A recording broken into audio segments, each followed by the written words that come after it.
ಈಗ ದೇವರು ಪ್ರವಾದಿಯಾದಂತ ಯೆಹೆಜ್ಕೇಲನಿಗೆ ದರ್ಶನವನ್ನು ತೋರಿಸ್ತಾ ಇದ್ದಾನೆ. ಪರಲೋಕದಿಂದ ನದಿ ಹರಿದು ಬರ್ತಾ ಇದೆ.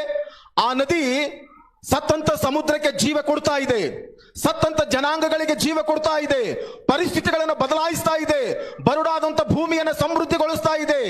ಈ ನದಿಯೊಳಗಡೆ ದೇವರ ಆತ್ಮನು ಯೆಹೆಜ್ಕೇಲನ ಕೈ ಹಿಡಿದು ಕರ್ಕೊಂಡು ಹೋಗ್ತಾ ಇದ್ದಾನೆ. ಯೆಹೆಜ್ಕೇಲನ ಕೈ ಹಿಡಿದು ಕರ್ಕೊಂಡು ಹೋಗುವಾಗ ಆ ನದಿಯಲ್ಲಿ ನೀರು ಮೊಟ್ಟ ಮೊದಲನೇದಾಗಿ ಎಲ್ಲಿವರೆಗೂ ಇತ್ತಂತೆ? ಹೆಜ್ಜೆ ಮುಳುಗುವಷ್ಟು ನೀರಿತ್ತು.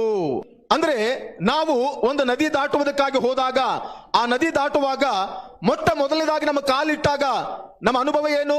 ನಮ್ಮ ಹೆಜ್ಜೆ ಮುಳುಗುವಷ್ಟು ನೀರು ನಮ್ಮ ಕಾಲಿಗಿರ್ತದೆ.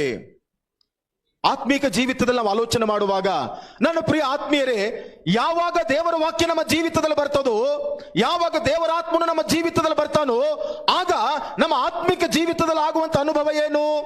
ಹೆಜ್ಜೆ ಮುಳುಗುವಷ್ಟು ನೀರಿತ್ತು ಅಂತಂದ್ರೆ ಇದರ ಅರ್ಥ ಏನು ಗೊತ್ತಾ?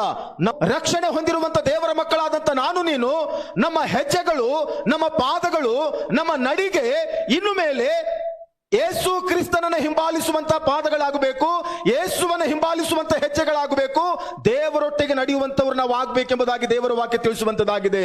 ಹಲ್ಲೆಲೂಯಾ.